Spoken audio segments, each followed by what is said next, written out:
好，那台湾跟日本断交54年，1972年断交，哦，日本真的是不够意思。尼克森哦，那个时候到大陆去访问，1972年去访问，日本立刻就跟我们断交了，就跟大陆建交了。美国还拖了7年，到了1979年，卡特才跟中华民国断交。哦，所以尼克森虽然去，但是并没有跟我们断交，只是为了越战啊，各种原因去那边投石问路啊等等。所以这个美国也不能讲人家是不可信的，国际中间就没有什么道义，就是厉害嘛。尼克森当时绰号叫什么？大家知道吗？叫做反共先生，哎，多反共啊！共和党出来的尼克森跟我们好的不得了啊！就他居然是第一个到大陆去访问的，见了毛泽东，见了邓小平，见了周恩来，都见了这些人。哦，所以怎么讲呢？哦，所以当时我们也很失望，但好歹他还没有立刻就跟我们断交，日本立刻断交。哦，都忘掉蒋介石当时8年抗战，对他这个不计前嫌，不跟他要求任何的赔偿等等哈，说断就断啊，所以那是45年，1972年。那从那以后，哦，基本上呢，就说是第一个例子，现任的行政院长到东京的巨蛋去给中华队加油，哦，所以郭国文还原了，说为什么会突破？说因为呢，说呢。日本有个众议员叫做秋生田光，田光一，秋生田光一。然后秋生田呢，就像说总统他要来了，所以日本早就这不是临时起意啊，说什么什么棒球赛头天说我们去了，不可能的啦。日本不同意怎么可能去呢？对不对？你签证拿不到啊，不可能让你去的，飞机还什么专机降落，怎么可能？所以呢，他说当时这个秋生田就跟他说，周恩泰会来。所以呢，这个郭国文说我也很惊讶，哦，日本是希望呢保密，不要因为先讲老公一抗议就没了嘛哈，所以呢，行政院也跟日本达成默契，低调，所以不会正式对外说明。我想这个讲得很清楚了哈，就是都讲好了哈。那另外呢，管碧玲说一定有见日本政要。是外交大突破，日本否认，就不能讲了。就是管碧玲，你以为你还是立委啊？你是海委会主委，连卓荣泰都说我就是私人行程嘛，他一定要说是私人的，因为公务就引起轩然大波了哦。但是呢，管碧玲就说一定有见政要，否则只去看个球干嘛去哦？等等哈。那另外呢，这个日本的官房长官就说私人行程没有跟日本重要的关系人士接触，没有哦，有也不能接触了，也不能讲了哦。那另外呢，日本媒体说日本跟中国关系会更加紧张，果然我刚看，的确大陆刚刚已经讲话了啊，这个大陆外交部坚决反对外部势力干涉台湾问题。他的外交部发言人叫做郭家坤，例行记者会哦，记者就问嘛，记者就会问啊，他就说。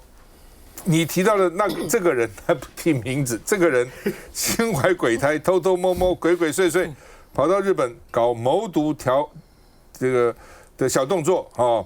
然后挑衅的小动作呢，见不得人的勾当伎俩令人不齿，中方高度警惕，坚决反对日方妄图在台湾问题上打擦边球、搞突破。哦，等等的，反正就老共一定有是抗议嘛，一定会抗议的啦。哦，这个是因为他是跟他有正式邦交嘛，哦。那所以呢，日中关系会更紧张。不过看起来日本也不在意了，在意的话他也不会让他去。高市早苗因为那个时候就讲台湾有事，日本有事，所以呢提前解散国会，然后大赢。为什么大赢？一定大赢呢？你中方有压力，日本人一定内部就更团结嘛，更支持嘛，一定是这样子的哦。那但是呢，老共方面也不会管，他管你怎么，但他要讲他还是要讲，他不讲他也没办法交代啊，他也非讲不可。哦，所以呢，大陆方面也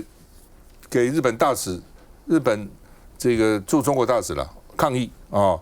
那所以呢，这个到底哦怎么解决这个事情是不了了之呢，还是怎样？那现在问题呢分成几部分了啊？从外交部分来讲，你如果问我它是一个突破，你不能说它不是突破啊。从日台关系来讲，它是突破了哦。那突破，那这个事情就是说，就算突破。也不需要，真的搞得有点偷偷摸摸。要卓荣泰说是私人行程，那你讲私人行程问题就来了嘛？那私人行程这飞机谁付钱啊？华航的专机哦，哎，有人说是要上千万，有人说几百万，好歹也是个钱呐、而且你怎么从军用机场起飞呢？一般的私人行程是从松山机场啊，不会从这个松枝部呢？那个军用机场那里，我告诉你，假如说这是民权东路，假如这是松山机场，往下走一点，这是军方机场。因为我以前常搭，为什么？我当环保署长常常跟行政院长去视察，行政院长就从那个地方起飞，就是从这个军方机场起飞的。所以不是松山机场。那如果你是私人行程，怎么可能？私人行程不可能这样走的。那有没有随护呢？有没有跟着去呢？这些随护都是拿公家钱所以现在就变成说，他的尴尬就是说，日本人可能跟他事先有说，你要来可以啦，但你要说你是私人来的，不是公务所以我认为是日本人跟他讲的了。所以他只好说我是私人，但私人就会连带一堆事情啊。本来这个事情如果说真的有一个外交的突破，花公家的钱也没什么嘛，这不对我们的总预算1年3兆来讲，这算什么钱呢？但你既然说这是私人，接下来那你就要交代，那怎么私人呢？所以民进党的庄瑞雄说，国民党怎么比北京还早一点生气呢？就是说国民党不应该生气了，他没有生气啊，他说你自己讲的私人的，因为呢，这个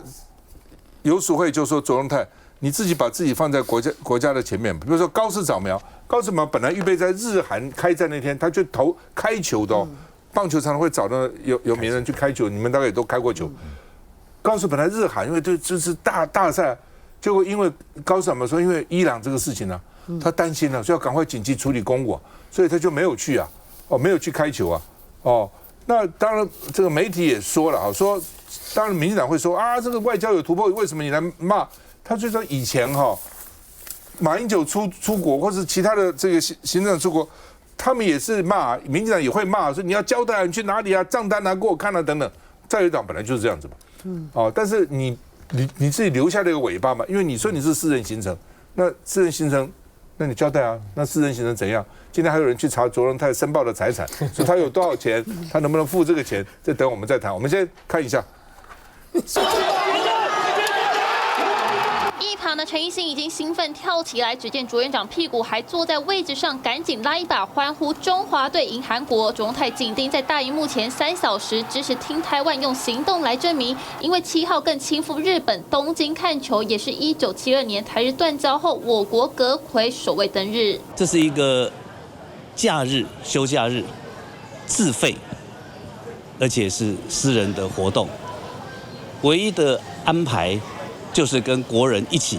为 Team Taiwan 加油。至于海委会主委管碧玲发文直指，当然是公务行程，也一定会见到日本政要。看到近年政府高层赴日，从2022年时任副总统赖清德出席安倍葬礼，到隔年郑文灿拜会麻生太郎，以及去年外交部长林佳龙考察大阪世博同框高市早苗。卓荣泰访日这天，正好日本首相高市早苗原定要出席7号晚间日韩大战的开球嘉宾，却紧急宣告取消参加，引人遐想外。且3月底川习会前，卓院长低调访日，美方是否知情？台日之间并没有邦交关系那我想低调这很正常了。日本应该是会告知美国因为毕竟这是我们台湾第3号的政治人物，卓院长应该也会对高市早苗生日有所表示。在外交层面各自解读外，行政院长低调旋风访日，见到的层级有谁不松口？根据日媒报道，中国外交部副部长孙卫东7号深夜针对行政院长卓荣泰访问日本一事致电日本驻中大使抗议。不过该大使回应，日本对台湾问题的既定立场完全没变，此属卓荣泰的私人行程，故不予置评。其实也没有道理啦我们国人也随便听一听就好，那个都在生气给他14亿的他们国内的同胞看的啦。中国反映台日冷处理。来，永平怎样？你有什么意见？第一个，我觉得就算行政院长踏到日本土地，现任行政院长踏到日本土地，就是创了54年来的先例好像有某种的外交突破。可是这个外交突破这4个字呢，在卓荣泰本身咬定是私人行程，而日本官方也咬定说他私人行程，他无法评论，他没有见任何日本政要的时候，那你就没有突破了对不对？所谓的外交突破是什么意思？是你要做以前做不了的事情，重要是你要见不到的人嘛，这才叫做外交突破嘛！啊，你去踏在一个土地上，这样有什么意思？而且你是去看一个球，那看球说真的有需要真的跑到日本去看球吗？你跟赖清德一起，卓荣泰跟赖清德一起在台北巨蛋看大荧幕，大家一起应援，一起跟民众站在一起，这样不是更好吗？好，那我认为是说，卓荣泰本来的打算是他想打一个擦边球，就是所谓私人行程一定是日本的要求，可是他觉得说他踏上日本呢，对于不要说对卓荣泰个人的政治有好处哦，因为卓荣泰本来这个到底他会不会被逼退而来选台北市长啊，本来还有一点压力。现在我觉得他日本这个事情成型，赖清德给他去日本让他去，他其实反而他行政院长阁揆的位置就稳了，这可能是他的一个算计。可是他现在把自己陷入的麻烦，就是他在答应私人行程这4个字的条件。你一私人行程，今天卓荣泰面对外界很多的压力，说：那你自然私人行程，那你怎么可以搞包机啊？你怎么可以飞机从机场出啊？你怎么还可以带随扈啊？你怎么还可以带机要啊？那怎么搞的啊？结果呢，卓荣泰竟然说钱是他出的。哇，那这一下子代机大条啊！因为啊，卓荣泰如果不坚持说他自己出钱，而他又坚持说这是一个私人行程，那他就触动了包含刑法在内的法条。因为公务人员呢，你不能利用职务之便呢去砍国家之慨，因为华航也有公股嘛，各方面。那所以呢，他为了不要让他自己陷入他可能会触犯刑法或者相关法律的这个麻烦，所以他说他自己出钱。可他自己出钱，麻烦也大了啊！因为今天立法委员像国民党的王宏威啊，马上就去说好，卓荣泰说他自己出钱，那证明何在？请提供他出钱的单据证明，他已经发函给华航啊，叫他要提供啊。那到时候卓荣泰就说：哦，我只提供他的机票，他坐什么商务舱或头等舱，多少钱是他出的。可是，那你这个整个包机怎么办呢？那包机谁算的呢？那他的那些机要随扈，如果说不是自己出钱，一样是公家出钱的话，那一样触犯了我们刚才讲的公务员那些那个利用职务的刑法。那反而呢，他底下的人都要被他受过。好，如果卓荣泰说我是老板，我要求他们去，他的钱我全部要出的话，那当然就有立法委员说，那我们去查查看他的财产申报，他到底够不够付这个钱。所以一件本来他可能觉得是去加油，令人意外然后又有点小外交突破的好事，可是你怎么惹了一身腥呢？其实赖清德当副总统的时候就去到日本，对，为了安倍，安倍不是被刺杀吗？他是2022年，我刚查一下，7月11号去的，去了，那媒体报道都是副总统赖清德去然后呢，日本方面说，日本方面有证实这个事情，我看到中央社的稿，日方证实此事，但指出赖清德是以私人身份到访，日方说，不是我们说。这个有差别哦。那现在是卓荣泰是自己说我是私人，当时日本说他是私人身份，因为他是安倍的老朋友。然后你看到下面的解释那这个外交部说呢，外交部说，至于副总统赖清德的私人行程，外交部目前没有其他讯息，没有评论。就是日本说他是私人，我们不讲，我们不说是官方或私人。就去了，反正就是这样子当然也是因为那是一个这个丧礼了祭到了7月12号11号去，12号参加丧礼了，所以对丧礼这个大家就蛮久以前也是教宗，我记得也去过嘛所以不过那是有邦交的但是基本上就是你自己讲你是私人以后，那接下来问题就来了，那怎么办？休息一下再回来。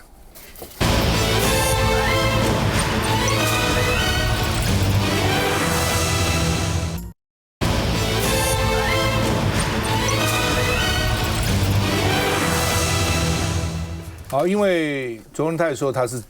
这个私人行程，那私人行程理论就不能说政府出钱嘛，所以这一档就说账单呢，你私人呢，因因为在野党怀疑他说是讲私人行程啦，并不是真的账单有那么重要，是你自己说啊，你自己说你就要证明了。好，那现在呢，行政院被问到了，我刚刚最新的哈，行政院发言人李惠芝表示，说呢，卓院长已经公开说明，此次行程是私人行程，且皆为自费。对呀，包括维安随行人员的机票也是由院长支付，行政院及相关部会或事业单位都没有支出任何费用，公家没有出1毛钱，通通卓荣泰自己出的包括那个维安人员的一堆都是好，那么另外呢，这个说这是休假日，所以这是自费私人的行程。不讲实话了就是说，你赖清德副总统去参加安倍的丧礼，那个因为还是不管怎么，还是很多人有从以前到现在还是有各种关系嘛，国会之间有一些联络了有一些联系的等等而且他死了嘛，又是那么不幸发生这样的这个事件所以副总统去，大家也没意见，没有人说他不能去的那你说卓荣泰去对中华队有多少加油我其实想他说有多少鼓舞士气，我其实也蛮怀疑的。他去了，士气就高了；他不去，士气就低了所以我觉得那个效用其实有限，他自己想看是另一回事的那另外呢，国民党团说自负明细给我们看看吧那洪孟凯就说，而且机票一般人很难买机票对不对？半年以前就要买而且那个门票也很难买，不是那么容易的那另外呢，就是说如果是私人行，就搭一般的航空班次就是了嘛。干嘛呢？说要用这个专机维安搞那么大阵仗呢？私人行程就是私人嘛，很多部会首长也有私人行程就自己搭民航机去就好了。那国民党团说，是不是连战以前有这种行程还要跟立法院报告去了以后，外交上有什么突破啦，获得什么成就啦？那另外呢，也有国民党委员说有钱包机去看球但没有钱。中东撤侨，因为中东撤侨一直说不需要撤别的国都没撤，现在别国也撤了那另外呢，这个王宏威就说华航应该说明包机到底花了多少钱你也不能给他特别便宜包机有一定的价格否则就扛这个他华航之慨，不可以这样子那所以联合报就说卓荣泰是自己把自己绑死了，说你现在要拿单据出来要比中华队打赢韩国队，中华队打赢韩国已经很困难，真的看了大家就觉得非常困难了那个陈杰宪那个手都骨头断了，还要去滑垒，用头去滑，说比脚不容易被判这个判失败了真的不容易，每个人都真的将士用命所以现在的问题是你卓荣泰单据怎么拿呢？我们看一下。卓荣泰首度回应，此趟访日搭乘专机全是自费，会特别解释。或许也跟国民党立委邱正军就质疑政院定调私人行程，但飞机却有军事管制区起降，尤其行程到底谁付钱呢？因为光客机费用就要150万到200万元，再加上约30万元的油钱。阿迪哈德航空要到3月13号才会复飞，有需要我们就全力早日来跟洽商启动包机。来安排国人回来的事情。那480万他私人行程他全部负责，他自己讲的嘛，他其他提出单据来就这么简单。我们党团的立场是我们要知道发生什么事，我觉得他应该主动出来说清楚，而不是我们在这边说帮他去预设立场。对，好吧，这个黄委员怎么看？我想卓院长这一趟行程本质上我想真的就客观来讲，他就是一个代表我国行政团队去日本为中华队加油的一个行程嘛。他如果坦白的、好好的讲这件事情，我觉得国人、立法院各界都不会对他有太多的意见。但就是因为他有一点，就是很低调的，然后去现场看那球赛，是我行政院长现在事前要去，理论上大家要知道，那他去带现场鼓舞士气，大家肯定可以接受。但是他是很低调的去，然后事后透过媒体或透过侧面的一些记录才知道说，我行政院长有去，然后回来之后又说这是一个自费包机行程，所以问题在这边发生的嘛。因为其实第一时间媒体在问我说，我说其实很正常，我们很多国家队去很多各国在比赛的时候，各国的元首、行政首长会去场边为自己国家队加油，我觉得这个都 OK， 都很正常。但是你说是私人行程，那私人行程就是大家理解说私人行程，那你就自己买机票去。我讲一件真的，以前我们这个赖清德总统就像提到嘛，我们去看去安倍晋三的那个丧礼出席的时候，他自己那个也算是私人行程，而且他是很重要的一个私人行程，但他也是去搭华航的班机。机，正常的航班来回这样子，也没有用到包机，而且那时候他已经副总统了。理论上，副总统如果要出席外国政要的这个丧礼的话，理论上他应该也动用行政包机，但是他也没有，他就是正常去做这样一般的商业航班，然后飞去日本，然后飞回来。但是这一次最大的问题，大家在意的点说，为什么你会用包机？那包机就算了，那你回来你又说你是全程的自费包机行程。我想第一个，这个行政院长出国这种事情没有什么自费包机这种行程存在，因为你是行政院院长，所以你出国你会带一群人，你的幕僚、你的文案团队，然后松子部也要配合你，那落地之后日本那边也要配合你，所以这件事情从头到尾就不会是单纯的私人行程嘛。今天如果是我一般民众出国，确实你可以说是私人的，那我们就自己去，然后自己回来，也不用任何人接待。但是你贵为中华民国行政院长，你出国的那一刻开始，你从你到松子部，然后上飞机，到落地，然后再回来，从头到尾它不可能是私人的。所以我觉得卓荣泰这个事情上处理的有点瑕疵，你就是一开始就承认。回来就讲说，我们就是代表可能行政团队。如果你真的觉得有怕国际敏感或怕日本有压力，你也不用说你代表国家，好，就是代表行政团队，我们去为中华队加油。那后续当然其他说明就交给外交部或交给日本来说明就好。那你现在反而又让日本的官方长官出来说没有，他来完全没有见到任何官员，我觉得这对我们也是一个很大的伤害了。杨大伟，我记得我第一次当公共人物是国特代表，跟着前夫去参加这个 APPU 亚洲国会议员的会议，然后见了很重要的一个交通部长，一个经济部长，我都印象非常深刻。他就告诉我们，哇，这个教我们的这个菜鸟的国代，他说记得外交突破，今天是突破啊！我们的国大这个会议这个议长见了部长，这是很重要的事情。他说对外都不能说。一说就没有下一次了，不说下一次还有，我还可以见什么部长，见什么部长。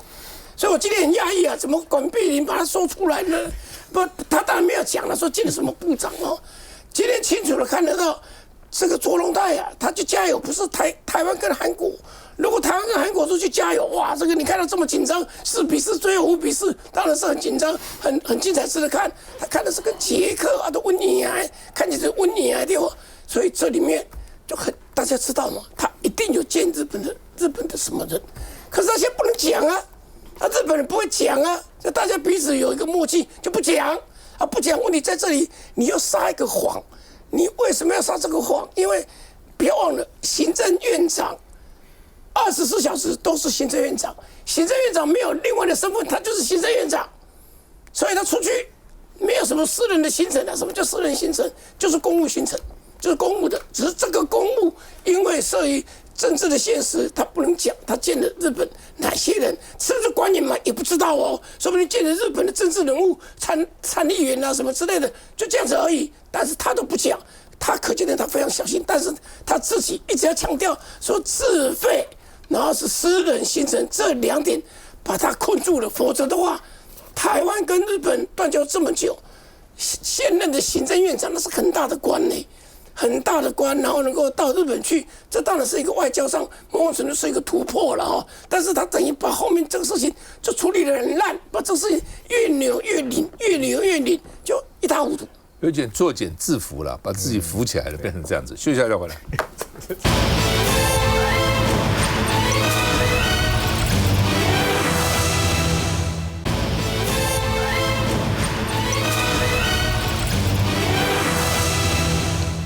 柯文哲3月26号会宣判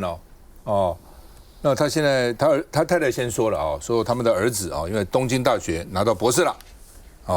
所以呢说柯文哲希望解除禁管，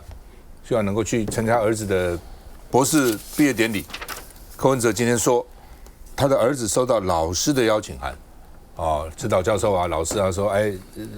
总是很光荣拿到博士学位嘛，是不是家人可以来参观所以他礼拜一申请解除禁管，就今天申请了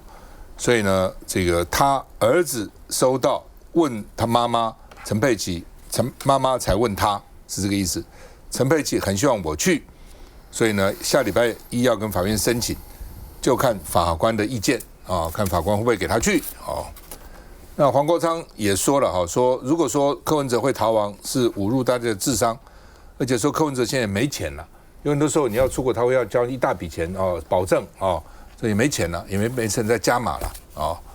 那另外呢，这个陈佩琪希望柯文哲去，那陈志涵党团发言人说不会在海外不回来，他一定会回来的啊。然后呢，这个陈佩琪控说呢，当时这个检察官江长志询问他说呢，这个他们是人，我只是条贱狗他说检察官高高在上，斜眼看他，所以叫做我们通常讲是狗眼看人低，他是斜眼看狗低了因为你就说狗眼看人就侮辱了，不行了他是斜眼没有罪嘛，对，没有侮辱嘛，看他我狗对不对？斜眼看狗低，他想过的，不能乱讲的不是检察官不是检察官告你是说我狗什么狗，不是斜眼看狗低所以呢，这个嗓门很大来问我，所以他们是人，我只是条贱狗，我没有人权，但贱狗要在此再次声明，以上讲的内容如果有不实，欢迎北检抓我去关。陈佩琪陈佩琪有一段时间不写脸书，现在一写的威力火力很猛的那说因为江长志检察官多次问他儿子留学要花多少钱，我也如实跟检察官报告他们也没去查说呢有什么非法资金，你要有钱给儿子去念博士等等通常念博士不花钱的啦，通常有奖学金，一般很少人自费去念博士的，或者可以帮教授打工就是就是当助教等等一般了硕士有些有奖学金，有些自费，硕士有，但是念到博士，我不敢讲说一定没有，但是很少，基本上都是有奖学金的否则那个一念3-5年，那不得了念下来那陈佩琪说洗钱100多亿然后呢也只有500万保金所以呢，你已经押了7000万还要加什么保呢？我已經押保释金7000多万所以呢，說人家洗錢100多億，是最近不是放了那個什麼太子什麼鬼說他們洗了100多億錢，只有保釋金只有500萬就把它放了嘛為什麼我要7000萬呢？我也沒辦法像卓榮泰一樣自費包機去日本看球了我們當夫妻都當醫生這麼久了。现在生活也朝不保夕了，还向人家借了好几千万呢，还要加什么保呢？你难道要我去看我儿子毕业典礼还要加保吗？那吴静怡就酸他了，说你会不会出去见橘子说真的是出去要看儿子吗？等等那另外3月20号就要宣判了，柯文哲现在转守为攻，说他这个叫做世纪冤案，说呢有4大政治黑手那另外呢，台北地检署呼吁说要尊重我们法院独立审判因为听说民众有一个叫做反攻时间表，要主打政治办案，因为没有多少天3月20号就宣判了，今天已经3月9号了，我们看一下。陈志汉跟律师赴北院申请，民众党创党主席柯文哲能暂时解除禁管，因为长子柯富尧去年将东京大学博士班毕业典礼延到3月24号，就是希望父亲能够出席。今年2月底跟3月初，教授也亲写邀请信，邀请柯家参加毕业典礼。他现在的状况应该是没有办法再支付额外的保证金，他的经济状况可能比较困难一点。但是我们先看裁定结果之后，我们再处理。但3月26号就是柯文哲金华城案一审宣判，选在前2天申请出国，引爆质疑。说柯文哲主席会逃亡，是在侮辱大家的智商。柯主席跟佩琪医师，他们的要求非常的卑微。我希望在政治上面，大家能够多一点人性，这是每一个父母都会有相同的心情。宝贝儿子人生中最重要的时刻，柯文哲盼法院暂时解除禁管，让他尽到父亲责任。好，柯文哲的4大政治黑手是谁呢？监察院、内政部、廉政署、北检。来，这个戚凯。柯文哲是希望有个机会可以去看看儿子，这个对一般的人来讲，这是一个很重要的日子。儿子博士班毕业，像柯文哲这段时间，因为他在关的过程里面，他爸爸过世。甚至过世的消息还是律师跟他讲了，对他那个冲击来讲伤害是非常大的。他这段时间担任我这个显嘉市长这个总干事，那常下去，有时候都还会聊到父亲的这个事情。那我也劝他说，你可能多一点时间要回去陪柯嘛。柯妈老讲，最近身体也不好，然后他3个小孩都在外面，那这时候小孩这人生的大事毕业典礼，博士当然有机会可以出去。然后另外有一个非常大的重点，像民进党某些亲历的，他就会骂他说他可能会逃亡怎么样？柯文哲可能在日本不回来吗？日本现在跟民进党政府不是那么好吗？而且柯文哲为什么需要到日本去逃亡？他本来就一定会回来，所以我觉得如果法官在做这个裁定的时候，真的可以考虑让柯文哲出去看看他儿子。一般的，我相信如果他不是柯文哲，法官让他去看他儿子，应该几率是很大的哈。请法官可以好好去想一下这个事情，不然因为他是柯文哲，而且他现在基本上326还有一段时间呢，还没宣判啊，请用一般人的这个标准去看，好，不要带着有色的这个眼光。那另外呢，同样是日本，我讲一下刚刚谢长廷那个事情，把那个周荣泰这个事情，周荣泰历任的行政院长出国去非邦交国家。这个稀松平常很多啦，像萧万长当行政院长的时候，就去马来西亚，甚至连战当副总统也去过捷克啊。刚赵大哥又讲，连赖清德都去过日本啊。我们愿意肯定，就是说54年后，我们的行政院长可以去日本，这是外交上的一个突破。何导讲，效用不是非常大，最离谱是什么？就是作茧自缚啦。你干嘛去讲后面那些谎话做什么？为什么一开始要保密？这种外交就是因为不是非邦交国嘛。中国大陆那边会来打压，所以你事先一定是保密没有错。可是后来他抗议完之后，大概没有什么大事情了。啊，你自己去搞一个什么私人的同时，你又讲是自费啊？今天你的发言人还要出来讲，不是只有包机哦，连随付的钱，这些全部都是你出的。这倾家荡产吗？这不是害了以后行政院长，以后的行政院长都要比照这种规模吗？那现在已经开始有去查了，你的财产申报，你真的这么有钱吗？现在看好像什么？他现金有900多万，对不对？是股票有多少？第一个合不合适讲用自己的钱去付这笔钱。第二个，这里面已经不是只有钱的这个问题，你从松子部起飞，对不对？连日本那边都要配合你，这当跟你的行政院长的位置是有关系的。而且为什么需要水户跟着你出去？你走到哪里都是行政院长嘛，所以本来是好事一件，就是真的很奇怪，所有事情好事到了那个总统那边，都后来都变成坏事。我觉得这个事情就此打住，不要那个，你不管是要去蹭流量或什么，就刚赵大哥讲的，这是经典赛，我们的中华队真的是，大家鼓掌叫好，特别是那个最后的时候赢韩国，你刚讲那个队长陈杰宪那个，他手第一场就那个手指就被球打裂，触身球就打裂了，手指头就骨裂了。他是用头那个从2垒到滑3垒的时候，他是用整个头这样下去冲的，那也是很危险的一个动作。可是如果没有那时候滑上3垒，最后可能也赢不了啊。对，大家都帮那个整个奋战精神，那整个球队的那种奋战，那个投手，你看投手那一天是投了4级，那个手都破掉了。整个球队大家表现那么好，当我们在帮中华队在加油的时候，弄到后来。现在整个焦点搞成在讨论周荣泰这个事情，少点政治性的事情好不好？回来会帮我们中华队加油。第二个，少一点政治性的，而且不要什么事情弄到后来，你周荣泰，你干嘛去讲这些谎话做什么？弄到后来，大家去看你的这个财产申报，不是又搞出一些问题来吗？休息一下再回来。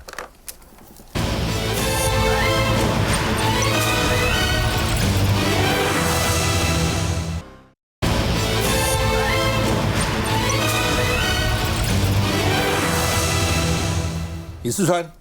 台北市，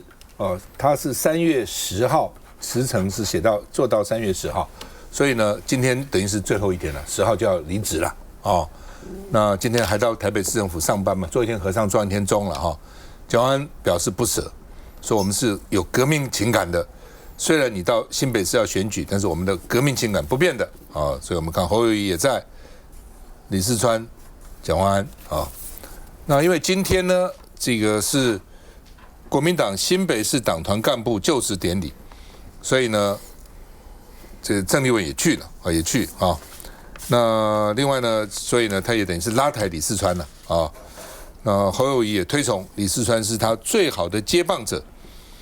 郑丽文呢也是川贝啊，是未来的理事长啊。那另外呢，所以呢，这就大登场前的集结，因为明天辞了就可以。这个据新北市长来开始活动了嘛，所以新北的这个叫李四川的新北队就位啊。那另外呢，这个侯友宜挺李四川，他是侯友宜挺的唯一人选，所以当时大家都有担心呢，侯友宜会不会支持别人啊，刘和然等等，说没有，唯一人选，而且呢，蓝白合很快就有结果了，因为先决定国民党人李四川，然后再去跟黄国昌这个协调嘛哈。那黄国昌说，工作小组也对接了，哦，黄黄国昌也知道哦，说李四川呢选新北的几率很大了哈。那另外郑丽文说新北不是一定赢哦，不要掉以轻心哦。的确选举没有说谁一定赢一定输哈，很多议员一输的就赢了，很多议员赢的反而输了都有可能。我们看一下。这是即将成型的新北队吗？台北市副市长李四川和新北市长侯友宜、新北副市长刘和然一起走进新北公托，相互观摩交流。我们2位副市长李副、林副，过去我们双北都并肩作战，也是你上班最后一天了啊。所以请各位都不要误会啊，真的这个时间真的是非常非常的巧啊。3月10号，李四川就要正式辞职，不再是蒋万安左右手。李四川有很多话想说。副市长在台北市政府这段期间，不管协助我们大巨蛋的完工启用，让辉达正式落脚台北市，我想这些我们都培养出非常密切的革命情感，相信未来李副不管到哪里，我们会维持这样的情感，持续稳健的为所有市民朋友争取最大的福祉。给予肯定和鼓励，蒋万日前也说，双北合作就是送给李四川的鉴别礼。但新北现在暂不跟进台北市营养午餐免费和育儿减工时政策，未来是否有合作可能？在公托上面，新北说实在是比台北的公托的量比较大。那这一个部分，当然这个承接侯市长的这一个一定会还是会继续来做。那有关营养午餐的这个部分，当然这一个部分各个县市有一点不一样。那我现在谈得太早了。其实2位能够回到新北市这位娘家来见证当年跟我们一起见证成长，不只是娘家相见，也是接班梯队。朋友，你新北市议员怎么看？不是今天才开跑了，其实昨天他就在我们这个新庄出现了。我们新庄非常重要那个市场的一个这个春酒哈，他已经有出现，那跟我们很多的当地的民意代表同台。那其实我觉得这是对民进党很大的挑战开始，因为前阵子我们都在讨论说，这个好不容易有一个民调，这个苏巧慧稍稍领先了，可是苏巧慧已经跑这么久了之后，才稍稍领先我们川博哈，就表示说这个。侯友宜带队的这个新北队啊，能够重新开始集结的时候，我觉得是的确给我们很大的警惕。但当然，我觉得还有一些隐忧啦，就是说，刚刚我们也聊到嘛，就是他现在是在台北市做出很多新的成绩之后，那他来到新北市，他带给新北市什么？目前我们都是没有看到。而且这有一个很尴尬的点，就是说前几天就要应该是上礼拜了哈，就是国民党跟民众党在我们新庄又一样，我们新庄哈开了一个共同政见的发表会，但李四川我记得是没有在里面的。也就是说，蓝白当初共同发表政见里面没有谈到这个新北政见的时候，那这个新北市长、这个新北队里面跟这个东西要怎么去衔接，我其实还是看不太出来。所以我在思考，就是说，其实，在新北市，我觉得是一个很有趣的地方哈，就是说，大家都是从东南部来的移民非常非常多。其实那个政党色彩其实不会那么强烈，大家很重视就是这个人选到底他对我当地的建设或者发展有什么样的帮助。那现在就是说我是希望就看到了哈，就是说黄国昌还在努力，那黄国昌也提出他的这个有一些比较奇怪的建议了哈。那李四川要怎么去接这个棒，然后来怎么说服他的选民？我觉得这个是我们值得观察的下一步。秉佑议员的说法哦，跟我在新北市跑的时候的经验不符合啦。您可能比较年轻啊，因为李四川在新北市做公务副市长的时候比较久之前。可是呢，像我当时跑的地区哦，有那种瑞平双公很偏乡，西北很偏乡地区哦。你知道那些前乡长、前那个代表哦，都带我去看，就直接说这个桥就是李四川做的哦，这个地就是他当时征收的，这个建设就是他做的，印象超级深刻。因为你知道，对于新北一些非蛋黄区的地方，他们很多的建设，那就是他们几十年来期待的，然后一做就很有感。然后李四川去参加那个新店。罗明才当时那个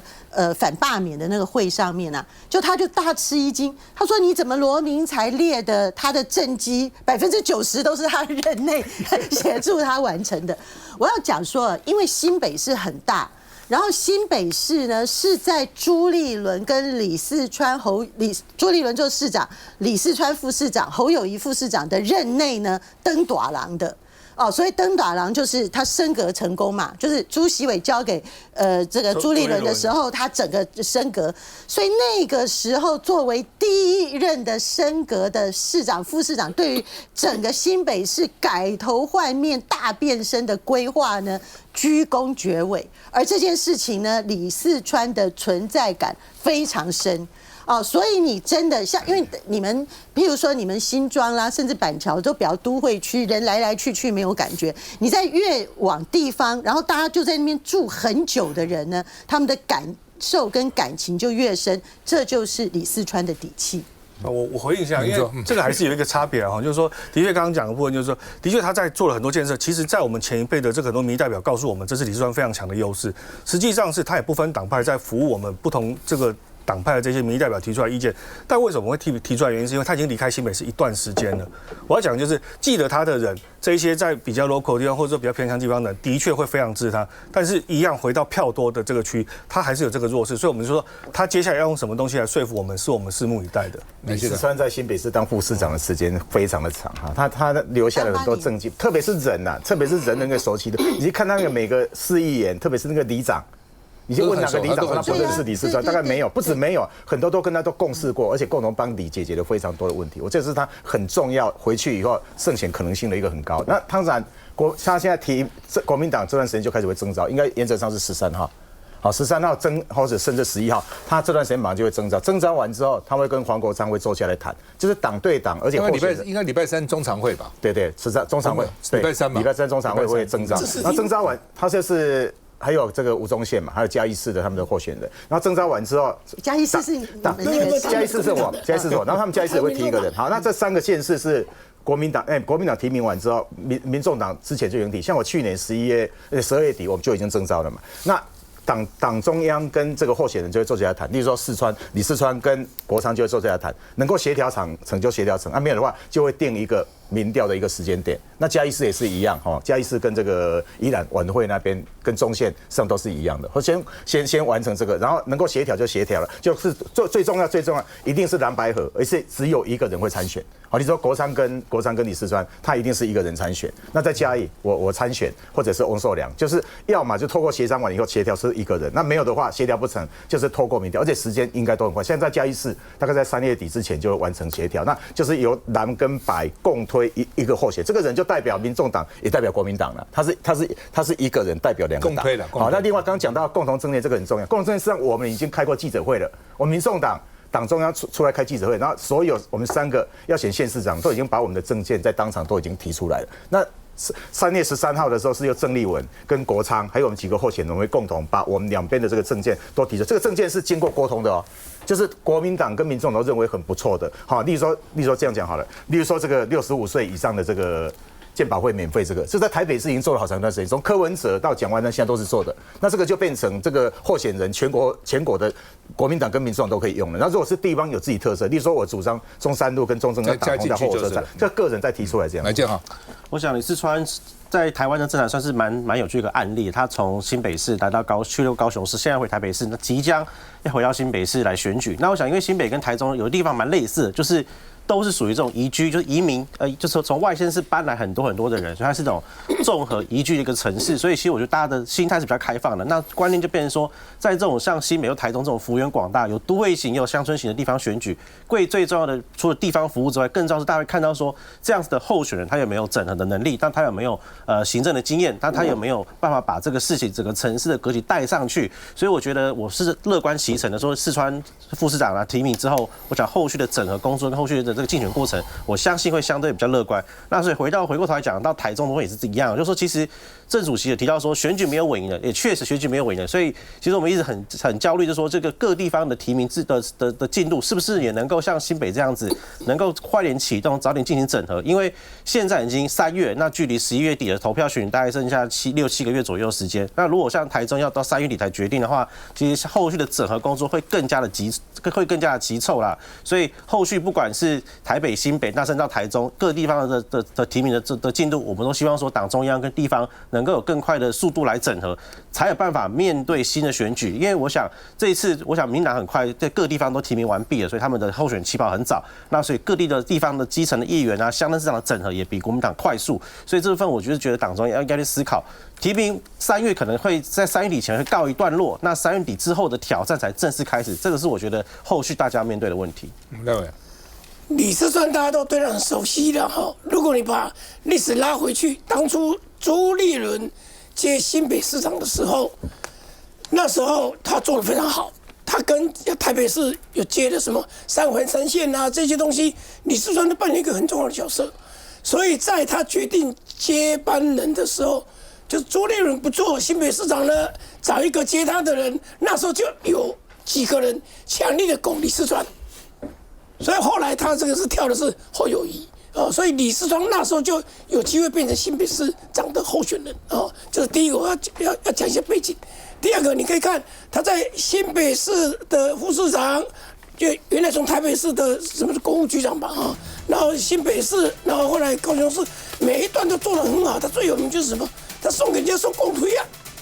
就是我就是什么锤子，我就是什么做工的什么之类，他讲这种都讲很平民的语言。有人讲他说他的口才怎么样，我觉得他口才非常好啊，他口才非常好，就是讲都是庶民的语言，大家听得进去。问题他又会做事，他在高雄市的时候当副市长的时候，你可以看到我们最喜欢讲说地方就是什么路平灯亮水沟通，对不对？他就做这个事啊。你看那个人计程车的问讲都说，哎呦，我做白嘞。